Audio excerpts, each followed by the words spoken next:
Hello दोस्तों, कैसे हो आप सभी लोग। तो आज हम लोग MSW 002 इसके बारे में पढ़ने वाले हैं, समझने वाले हैं। ये काफ़ी बड़ा सब्जेक्ट है जो व्यावसायिक समाजकार भारतीय परिप्रेक्ष्य से है, जिसमें हम लोग आज जो पहला चैप्टर है वो स्टार्ट करने वाले हैं। इकाई 1 समाज कार्य का इतिहास राज्य की पहले, इसके बारे में हम लोग समझेंगे। इसमें जो है पूरा टोटल 4 इकाई दिया हुआ है। तो हम लोग आज पहला जो एक इकाई है, इकाई 1, उसके बारे में हम लोग यहाँ पे देखने वाले हैं। यहाँ पे आप देख सकते हैं समाज कार्य का इतिहास राज्य के पहले। इसमें बहुत सारे दिए गए हैं। तो हम लोग उद्देश्य, प्रस्तावना, प्राचीन भारत में स्थानीय शासकों, राजा रानी, जमींदारों के द्वारा पहले, इसके बारे में हम लोग इस वीडियो में बात करने वाले हैं। और फिर जो आगे का है वो अगले वीडियो में हम लोग बात करेंगे, क्योंकि ये काफ़ी लंबा वीडियो हो जाएगा। तो हमें जो है सुनने में वो बोरिंग होगा, कंटाल आएगा। इसके लिए हम लोग थोड़ा थोड़ा करके अलग अलग वीडियो में समझेंगे। तो दोस्तों, स्वागत है आप सभी का आज के इस वीडियो में। आज हम लोग MSW 002 के बारे में यहाँ पे इकाई 1 को समझने वाले हैं। तो हम लोग स्टार्ट करते हैं आज के इस वीडियो को। तो आज का जो वीडियो है, आज का जो विषय है, उसका जो उद्देश्य है वो कुछ इस प्रकार है कि इस इकाई का उद्देश्य आपको भारत में प्राचीन, औपनिवेशिक और आधुनिक काल के विशेष संदर्भ में भारत में समाज कार्य के विकास और उद्भव की जानकारी प्रदान करना है। समाज कल्याण और समाज कार्य पहलों की झलक प्राप्त कर भारत के इतिहास का पुनरावलोकन करना भी है। इस इकाई का अध्ययन करने के बाद हम लोग यह चीज़ समझेंगे कि भारत में समाज कार्य का उद्गम प्राप्त करना ज्ञात कर सकेंगे, उन विभिन्न आवश्यकताओं को समझ सकेंगे जिन्होंने कल्याणकारी कार्यक्रम यानी कि वेलफेयर प्रोग्राम प्रारंभ करने के लिए राज्य को बाध्य किया।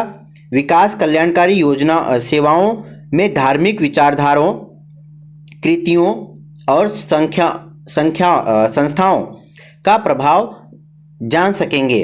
प्रत्येक प्रावस्था में दी गई सेवाओं का प्राय स्वरूप अर्थात प्राचीन, औपनिवेशिक और आधुनिक ज्ञात कर सकेंगे तथा उनमें अंतर कर सकेंगे। और समकालीन समाज में समाजकार पद्धतियों के भिन्न भिन्न क्षेत्रों में केंद्रीय और राज्य सरकारों के विभिन्न कार्यक्रमों के बारे में जानकारी प्राप्त कर सकेंगे। अभी हम लोग 1.1 प्रस्तावना के बारे में यहाँ पे जान लेते हैं। भारत में समाज कार्य का इतिहास युगों पुरानी घटना है। यद्यपि व्यावसायिक के रूप में समाज कार्य पश्चिमी देशों द्वारा स्वीकार तथा विकसित किया गया है, फिर भी जिन आधारों पर व्यावसायिक खड़ा है, भारत के इतिहास की नींव की श्रेष्ठता से विद्यमान है। भारत सेवा के उद्गम के बीच विश्व की विचारधाराओं जैसे कि धर्म निरपेक्ष, मानवता, प्रोटेस्टेंटवाद, बुद्धिवाद, कल्याणवाद, उदारतावादी, लोकतंत्र और उपयोगिता में ढूंढे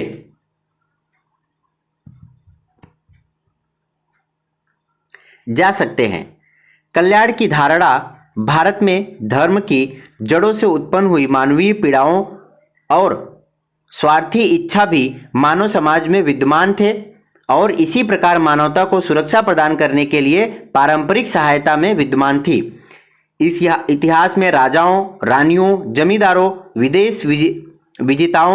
विदेशी विजेताओं और आक्रमणकारियों द्वारा और द्विदल शासन प्रणाली के अधीन और बाद में 1935 के उन संवैधानिक सुधार के अधीन किए गए पहल कार्यों का विशद विवरण मिलता है, जो प्रांतों में जनता द्वारा निर्वाचित सरकार के नए युग में प्रारंभ हुए। समाज कार्य का उद्भव सामाजिक सेवाओं, दान, सुधार और कल्याण के सापेक्ष महत्व से व्यवसाय के रूप में प्रारंभ हुआ। समाज कार्य को कल्याण से सशक्तिकरण और विकास तक लंबी यात्रा तय करनी पड़ी और व्यवसायिक का वर्तमान बल लोगों के अधिकारों के संरक्षण और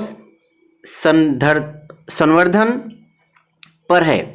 इस इकाई में आपको निम्नलिखित प्रस्तुत जानकारी होगी। प्राचीन और मध्यकाल के स्थानीय शासकों द्वारा पहले औपनिवेशिक काल के दौरान राज्य के पहले और स्वतंत्रता प्राप्ति के पश्चात राज्य के केंद्रित के पहले। तो दोस्तों ये हम लोग अभी जो है इसका जो मेन पार्ट है, ये तो उद्देश्य और प्रस्तावना था, लेकिन हम लोग जो मेन इसका टॉपिक है वो अब स्टार्ट हो रहा है। ये सभी जितने भी इकाई दिए गए हैं सभी में प्रस्तावना और उद्देश्य उसमें दिया रहता है।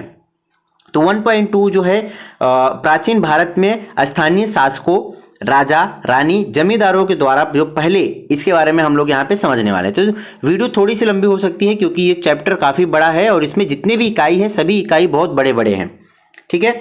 तो प्रारंभिक वैदिक काल में ही सृष्ट नैतिक यानी एथिकल और आध्यात्मिक मूल्य भारतीय परंपराओं के अंग थे। मानव विकास के बीच भारतीय समाज की उत्पत्ति से ही पोषित रहे थे। समाज सेवा की भावना जीवन के भिन्न भिन्न क्षेत्रों में विभिन्न तरीके से स्वतः प्रकट होते थे और इनमें समाज में अलग अलग व्यक्तियों और संगठित समूहों दोनों को प्रेरित किया।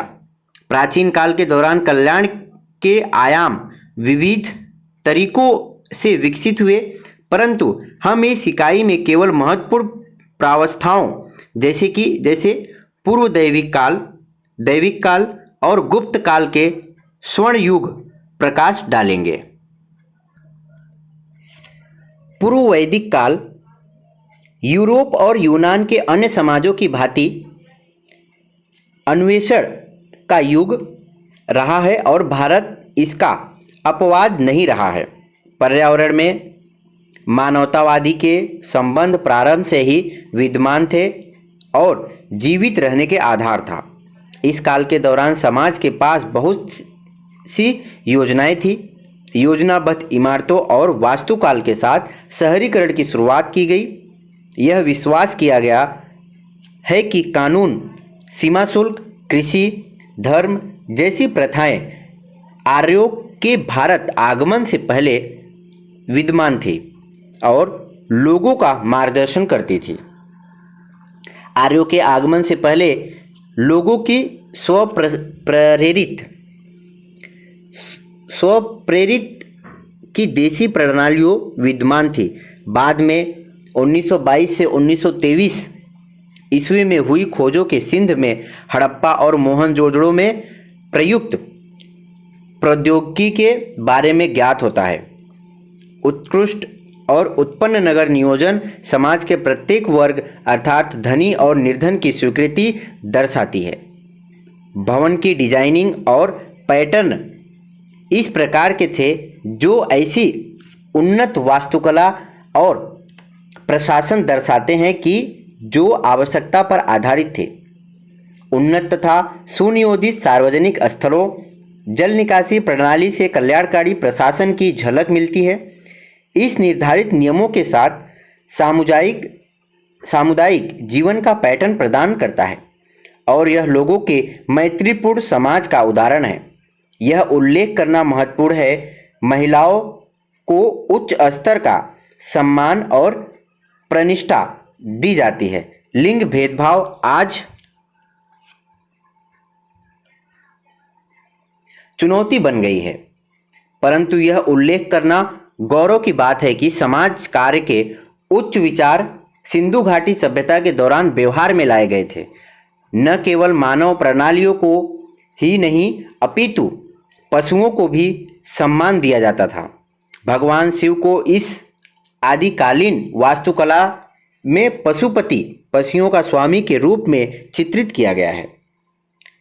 वैदिक काल जीवन को ऐसी उच्चतम पद्धतियां प्रदान करता है जो आर्यों के ग्रंथों वेद अर्थात ऋग्वेद, यजुर्वेद, सामवेद, अथर्ववेद में पाए जाते हैं। यह बल देता है कि धार्मिक स्रोतों और संगीत, यज्ञ और ज्ञान मानव जीवन की आत्मा है। वेद का अधिकतम श्रुति कहलाता है जो सुनकर कंठस्थ किया जाता है कि दृष्टांत कार्यों परामर्श के सर्वश्रेष्ठ कुशलताओं में एक सुनना है जो शिक्षा की पाठशाला विधि में प्रस्तुत की जाती है, जहां गुरु शिक्षक लोक पाठ किया जा करता था और शिष्य सुनकर और वात्मिकता से अभ्यास करते थे तथा पाठ स्मरण किया करते थे। यह वैदिक काल के दौरान जब हमें परिवार और कबीले के रूप में राज प्राधिकार का पता चला, मजूमदार ने उल्लेख किया कि परिवार राज्य के नींव के रूप में कार्य करता था। बहुत से परिवार वास्तविक या कल्पित सगोत्रता के संबंधों के साथ बंधे हुए थे। वंश बनाते थे। कई गोत्रों से जिला बनता था और इस जिले से कबीले गठित होते थे जिसे उच्चतम राजनीतिक इकाई माना जाता था। स्वतंत्रता के लोगों का कल्याण और सुरक्षा सुनिश्चित करने के लिए बहुत से शासकीय पद बनाए गए थे। राज्य, राजतंत्र और समाज में संबंध कार्यों के प्रति लोगों की भावनाएं ज्ञात करने के लिए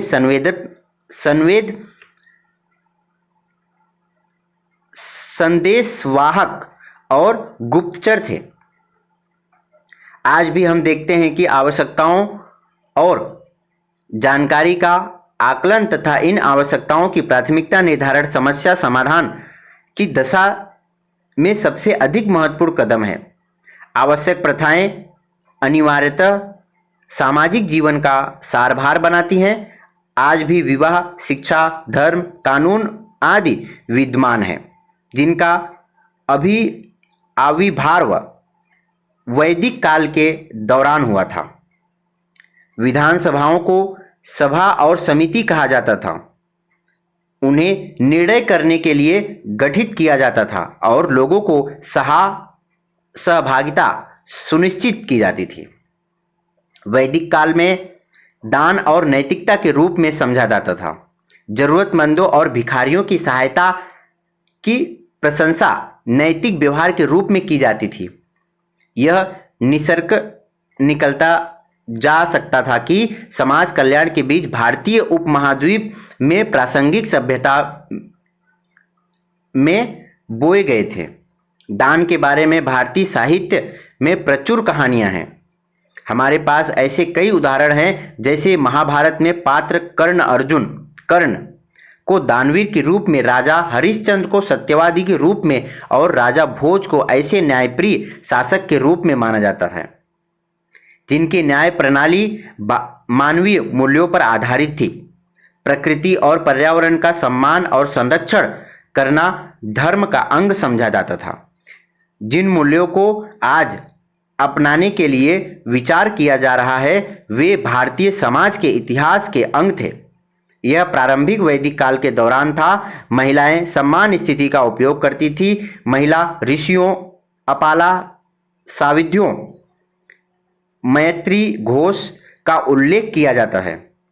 लिंग के आधार पर असमानता विद्यमान नहीं थी, परंतु बड़े राज्य क्षेत्रीय राज्यों की वृद्धि के साथ वैदिक काल में महिलाओं की परिस्थिति को निचली हैसियत मिली। महिलाओं ने शिक्षक, ऋषि और ब्रह्मचारिणियों के समृद्धि के लिए सात्विक जीवन का अनुसरण किया के रूप में उच्च परिस्थिति अर्जित की। मानव जीवन में व्यक्ति की आयु वृद्धि और विकास में 40 संस्कार जुड़े हुए थे। विवाहों के गाठ प्रकारों के 50 राक्षस और असुर विवाह को अनैतिक अथवा अवैध माना जाता था। हमें महिलाओं के विरुद्ध बढ़ते हुए अपराधों के समाधान में समाज कार्य में इसी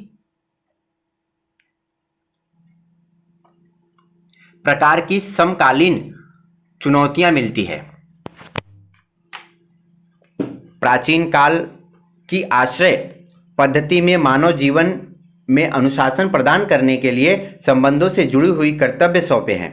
गौतम बुद्ध महान व्यक्तियों में से एक हैं जो भगवान बुद्ध के नाम से प्रसिद्ध हैं। वे प्राचीन भारत में समाज सुधारकों में से एक हैं। इन्होंने अपनी सारी सुख सुविधाओं और महल का त्याग किया और मनुष्य के दुखों के कारण एवं अपने निवारण का रास्ता ढूंढने के लिए साधारण जिंदगी का चयन किया ताकि लोग सुख और शांति से जिंदगी बिताएं। ये सच्चाई की खोज में निकले और ज्ञान को प्राप्त किया, जिसमें जिंदगी की 8 मार्गों का उल्लेख है। तत्पश्चात उन लाखों लोगों को ज्ञान का मार्ग दिखाया जो गरीबी, अज्ञानता और अस्वस्थता से पीड़ित थे। लोगों के बीच जाकर अपने आप को निपुण किया तथा लोगों को उनके दुखों का निवारण बताए, चाहे वह अकेला हो, समूह में हो या समाज में हो। आज बौद्ध धर्म पूरे विश्व में प्रसिद्ध है, जिसके लाखों अनुयायी हैं। मौर्य समाज के पृथक प्रशासक विभाग और नगर मंडलों की जानकारी मिलती है। चंड अशोक ने बौद्ध धर्म ग्रहण किया और समाजवादी मूल्यों के लिए अपना जीवन समर्पित किया। बौद्ध धर्म में अष्टांग मार्गों को समाज कार्य के सिद्धांतों में उनकी प्रासंगिकता मिली है। शांति, सम्मान और आजीविका का अधिकार जीवंत मुद्दे और समाज के नैतिक मानव हैं और इस समय गैर सरकारी संगठनों तथा नागरिक समाज संगठनों द्वारा प्रयोग किए जा रहे हैं। सम्राट अशोक द्वारा कल्याणकारी पहलों ने सार्वजनिक कार्य और सुविधाएं प्रदान कर अपने लोगों की देखभाल और उत्थान की विशेषता प्रस्तुत की। भारत के इतिहास में कनिष्क के शासन काल के दौरान चरक का वर्णन मिलता है, जो चिकित्सकीय उपचार की देसी पद्धति का ज्ञाता होने के कारण राजकीय और सम्मान का उच्चतम स्तर पर प्रतिष्ठित था। प्राचीन राज्य के भौसाग्यग्रह शहर या कस्बे में चिकित्सालयों, मेडिकल स्टोर का उल्लेख है। कौटिल्य ने पशु चिकित्सकों के बारे में उल्लेख किया है जो पशुओं, घोड़ों और हाथियों के प्रभारी थे। संस्था अध्यक्ष की व्यवस्था की और कलिंग के पूर्वी तट के खारवेल योगदान का उल्लेख मिलता है, जिसने शांति से कलाओं की विशिष्टता अर्जित की थी। उसने विभिन्न सार्वजनिक समूहों का पोषण किया था और सार्वजनिक उपयोगिता के कई कार्य जैसे कि सिंचाई, भवनों, बागों, नहरों तथा मनोरंजन के स्थानों का निर्माण प्रारंभ किए। प्राचीन ग्रंथों जैसे मनुस्मृति, कौटिल्य का अर्थशास्त्र और वेद व्यास के महाभारत ने वैज्ञानिक प्रारंभ व्यवस्था के उदाहरण के रूप में राजनैतिक संस्थाओं का उल्लेख किया। राज्य की उत्पत्ति ईश्वरीय उत्पत्ति है, जहां राजा ईश्वर की प्रतिनिधि था, जिसका उल्लेख काफी पहले मनुस्मृति में मिलता है। जब हम राज्य की उत्पत्ति के बारे में पढ़ते हैं, अर्थशास्त्र और महाभारत में बहुत पहले ही निर्वाचक प्रणाली की चर्चा की गई है, जिसे लॉक, हॉब्स और रूसो ने 2000 वर्ष बाद इसे सामाजिक संविदा सिद्धांत, सोशल कॉन्ट्रैक्ट थ्योरी कहा था। प्रजा की रक्षा और सुरक्षा राजा का कार्य का उत्तरदायित्व है तथा लोगों द्वारा चुना जाता है। कौटिल्य के अर्थशास्त्र में राज्य की उन भूमिकाओं का विवरण है जिसने मनुष्य की सामाजिक, आर्थिक, सांस्कृतिक, नैतिक और यहाँ तक कि आध्यात्मिक जीवन पर भी प्रभावशील भूमिका निभाई। राज्य के कार्यों के क्षेत्र की सीमा निर्धारित नहीं थी। इसमें केवल जान और माल की सुरक्षा, न्याय का प्रशासन और व्यापार तथा उद्योग के राष्ट्रीयकरण सहित आर्थिक नियंत्रित शामिल नहीं थे, जैसे कि अब किया जा रहा है और सबसे अधिक उन्नत समाजवादी राज्य द्वारा समर्थन किया जा रहा है, बल्कि परिवार के सदस्यों के बीच उपयुक्त संबंध का अनुरक्षण, धार्मिक या सामाजिक रीति रिवाजों से शिष्टाचार द्वारा निर्धारित नियमों की दृढ़तापूर्वक पालन भी शामिल था। कौटिल्य विभिन्न विचारधाराओं का उल्लेख करता था, जो शासन व्यवस्था के कौशल की पराकाष्ठा का उल्लेख करता है। इस पर ध्यान देना महत्वपूर्ण है कि न केवल शासन व्यवस्था, व्यापार और उद्योग पर ही, बल्कि राज्य प्रबंधन प्रणाली का विभिन्न व्यवसायों तथा धंधों जैसे कार्य, चिकित्सक, वेश्याओं, सार्वजनिक मनोरंजन तथा जुए पर नियंत्रित था और असहाय वृद्ध तथा अनाथ की रक्षा करना तथा लोगों के सामाजिक बुराइयों तथा प्राकृतिक आपदाओं से बचाव में राज्य का कर्तव्य था। राज्य परिवार सिद्धांत के सिद्धांत अपने परिवार के सदस्यों के संबंध में प्रत्येक के कर्तव्य, जैसे पुत्र और पुत्री के प्रति, अपनी माता पिता पत्नी के प्रति, भाई और बहन के प्रति पिता के कर्तव्य निर्धारित करता है। संक्षेप में, राज्य व्यक्ति के सामाजिक, आर्थिक, राजनीतिक और सांस्कृतिक जीवन में महत्वपूर्ण भूमिका निभाता है। कल्याणकारी राज्य प्राचीन भारत की आदर्श विशेषता है, क्योंकि राज्य धर्म में उत्पन्न कानून का परिरक्षक था। पौराणिक कथाएं धर्म सिद्धांत के बारे में चर्चा करती हैं, जो कार्यों का सार प्रस्तुत करते हैं। अच्छे कार्यों से प्रसन्नता आती है। राजा के लिए राज्य प्रजा की सुखम राजन, राजा सुख सुखम राजन कहा जाता है। राजा की प्रसन्नता, लोगों, प्रजा की खुशी से निहित कल्याण सभी कार्यों से सबसे अधिक महत्वपूर्ण है। परिवार राज्य और समाज की केंद्रित इकाई है। परिवार का कर्तव्य नियत तथा अनिवार्य बनाता गया है। आजीविका कमाने वाले को अपने माता पिता और सभी आश्रितों, परिवार की विधवाओं तथा बच्चों का देखभाल करनी होती थी। अपनी पत्नी और बच्चों के भरण पोषण के लिए व्यवस्था किए बिना योगी बनने वाले व्यक्ति को राज्य द्वारा दंडित किया जाता था। परिवार और नाबालिग और जरूरतमंदों की रक्षा के लिए राज्य कानूनी अभिभावक के रूप में कार्य करता था। यह न्यायालय के रूप में और अपराधी दंडित किए जाते थे। असहाय महिलाओं तथा अनाथों की आजीविका का ध्यान राज्य द्वारा रखा जाता था। राज्य उन्हें प्रशिक्षण देता था और उन्हें गुप्तचरों के रूप में राज्य का उत्तरदायित्व देता था। अनाथ बच्चों को विभिन्न क्षेत्रों में शिक्षा दी जाती थी।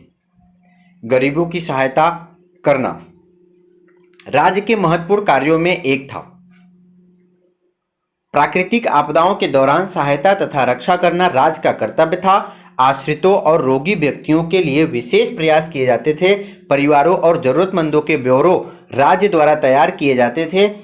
सूखा या दुर्भिक्ष में उत्पन्न दुर्दशाओं की पूर्ति के लिए राज्य कोष खर्च किया जाता था। कौटिल्य के दुर्भिक्ष सहायता के बारे में उल्लेख किया गया है। युआन चांग ने जरूरतमंद और विपदाग्रस्त यात्रियों की सहायता के लिए बहुत से विश्राम गृहों का उल्लेख किया गया है, जहां भोजन, औषधियां और अन्य आवश्यकताओं की पूर्ति की जाती है।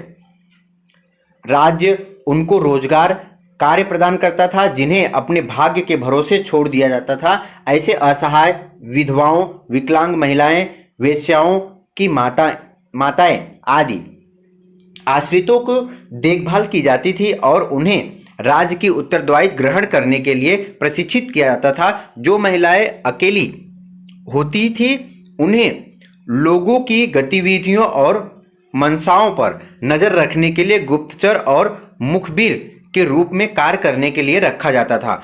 अनाथों को सभी सुविधाएं दी जाती थी तथा विभिन्न क्षेत्रों में शिक्षित किया जाता था और तब काम दिया जाता था।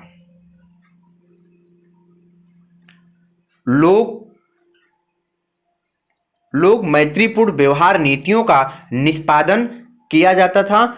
जनता के बीच व्यापारियों से तोलभाव करना राजा की विशेषता थी। मूल्य नियंत्रण राज्य का कार्य था। राजा किसी भी प्रकार के भ्रष्टाचार पर कठोर दंड दिया जाता था। व्यापारियों की जांच की जाती थी तथा मिलावटी खाद्यान्नों, सब्जियों तथा तेलों पर दंड दिया जाता था।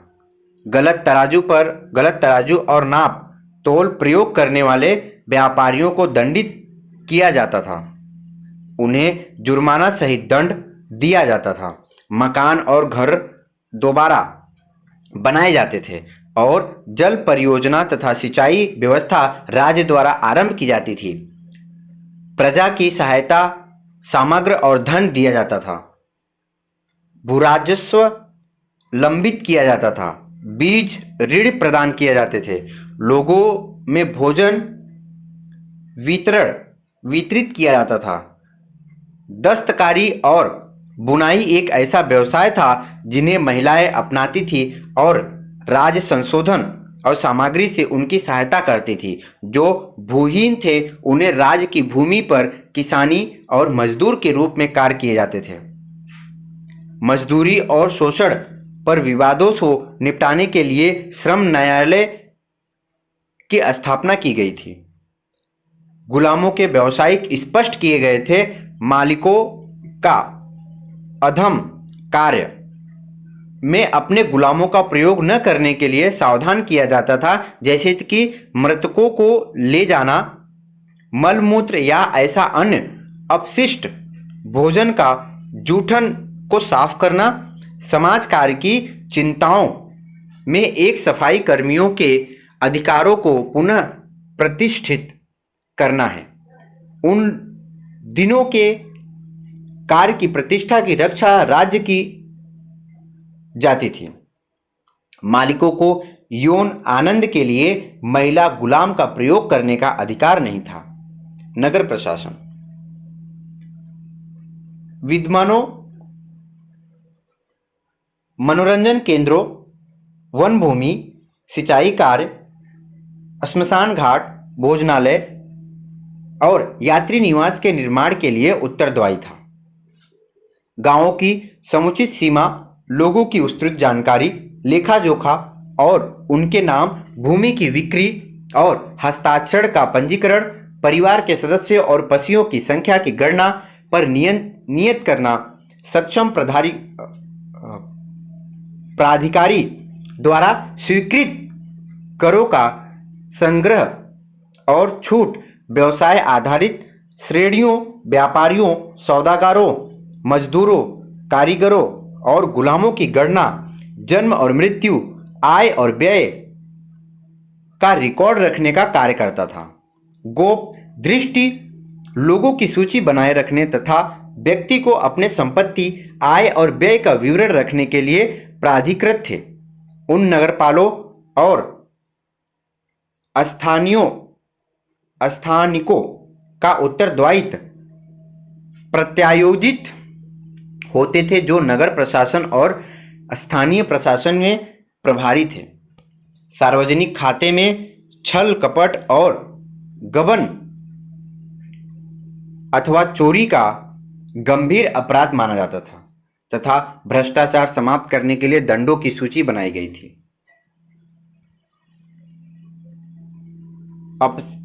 अब स्तंभा द्वारा कल्याणकारी योजना राज्य की अवधारणा बहुत सुंदर ढंग से संक्षेप में कही गई है। इस इकाई के अनुसार राज्य को भोजन, वस्त्र, आश्रय और चिकित्सालय उपचार लोगों को प्रदान कराना आवश्यक था। राज्य में कोई भी कमी या अन्यथा से भूख, बीमारी, शांति और गर्मी से पीड़ित नहीं होगा। राजधानी में राजकीय अतिथि गृह तथा सभी के लिए खुले और सुलभ रहते हैं। यह सुविदित है कि भारत भिन्न भिन्न संस्कृतियों अर्थात आर्य, दिल्ली संतलन, मुगल और ब्रिटेन द्वारा शासित रहा है। अरबों के आक्रमणों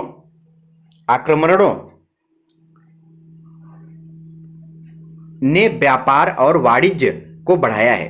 भारत मसाले, कपास, वस्त्र उद्योग, मॉल और शॉल और मलमल, मोती और कीमती पत्थर निर्यात करता था, जबकि भारतीय व्यापारी चांदी, सिंदूर, सोना, गुलाब जल, केसर और अफीम आयात करते थे। इस अवधि के दौरान इस्लाम अन्य धर्मों में से एक जैसे धर्म के रूप में उभरा, जिसमें अपनी वार्षिक आय के 40वें भाग की राशि दान के रूप में देने तथा आत्म नियंत्रित करना, संतोष की विशेषता को महत्व देते हुए रमजान के महीने में उपवास रखने का निर्देश था। भारत अरब संस्कृति के संमिश्रण ने भारतीय धर्म ग्रंथों को विश्व के अन्य लोगों में जाने के लिए मंच प्रदान किया। अली चौथा खलीफा लिखता है कि यह भूमि जहां ग्रंथ सर्वप्रथम लिखे गए थे और जहां ज्ञान तथा प्रज्ञा प्रकट हुई, भारत में था। पशुओं और पक्षियों की कहानियों के माध्यम से नैतिक शिक्षा की पुस्तक पंचतंत्र की अरबी में अनुवाद किया गया और यूरोप में ले जाया गया। भारत को ज्ञान और शिक्षा की राजधानी के रूप में माना जाता था। पशु संरक्षण और उनके सम्मान के मुद्दे को हितोपदेश में स्थान मिला। संतुलन के आविर्भाव में हमें इल्तुतमिश के योगदान का महत्व ज्ञात होता है, जिसे शिक्षा का संरक्षण समझा गया था। उसने कई मदरसों की स्थापना की। उसने दिल्ली और सुल्तान में शिक्षा संस्थाएं बनाई। प्रत्येक मस्जिद में मकतब संबंध किया गया। लोगों के लिए शिक्षा सुलभ करने के लिए प्रयास किए गए। संतुलन काल का न्याय और प्रशासन इतिहास का महान आदर्शों के रूप में रिकॉर्ड किया जाता था। मजबूत बाजार नीतियां, सेना, जासूसी प्रणाली, सिक्कों का निर्माण और उनका प्रचलन उनकी शक्ति थे। लोगों के कल्याण और विकास के लिए शेरशाह सूरी द्वारा किए गए योगदान को भारत इतिहास के महत्वपूर्ण स्थान मिलता है। उसने सराय और डाक चौकियां बनवाई, कार्यकुशल डाक प्रणाली स्थापना की गई और शहरों को जोड़ने के लिए सड़कें बनवाई। लगातार आक्रमण ने इस देश में मुगलों की नींव रखी। इस अवधि के दौरान हम धर्मनिरपेक्ष दर्शन, कर प्रणालियां और वास्तुकला पाते हैं। अकबर को समाज सुधारक के रूप में देखा जाता है। उसने बाल विवाह निषिद्ध किया, उसके लिए कठोर आदेश जारी जो शराबखोरी में संलग्न रहते थे, गुलामी के विरुद्ध कानून लागू किए गए, अस्पतालों और सहायक केंद्रों में निर्धारित किया, शिक्षा की समग्री प्रणाली की समीक्षा की, पाठशालाओं और स्कूलों को अलग अलग अनुदान दिए गए। अंत में उसने दीन इलाही नाम से एक नई सांस्कृतिक व्यवस्था स्थापना की, जिसमें सभी धर्मों से नैतिक विचारों का संग्रह था। हमें शिवाजी महाराणा प्रताप, लक्ष्मीबाई द्वारा प्रस्तुत कठिन परीक्षाओं का विवरण मिलता है, जो अपने लोगों और राष्ट्र के लिए लड़े। इस अवधि के दौरान देश के भक्ति आंदोलन फैला। इनमें मूल्यों के उच्च आदर्शों और मानवता के गुणों की शिक्षा दी। आप इनके संबंध में विस्तार से इसमें संबंधित पृथक इकाई पाएंगे और भिन्न भिन्न धर्मों में समाज में चर्चा की गई है। तो दोस्तों ये थी इकाई 1 की, जो है हमने 1.2 यहाँ पे समझा है। अब हम लोग अगले वीडियो में समझेंगे 1.3 उपनिवेशी, पहले फ्रांसीसी, ब्रिटिश, पुर्तगाली शासन आदि। तो आप बताइए कैसा लगा आपको आज का वीडियो, कुछ कमेंट करिए। अपने दोस्तों को, जो भी इग्नो के छात्र हैं, पढ़ रहे हैं, उनको आप भेजिए इस वीडियो को सुनने के लिए। और हम लोग मिलेंगे अगले भाग के, इसी इकाई के अगले भाग में। तब तक के लिए धन्यवाद।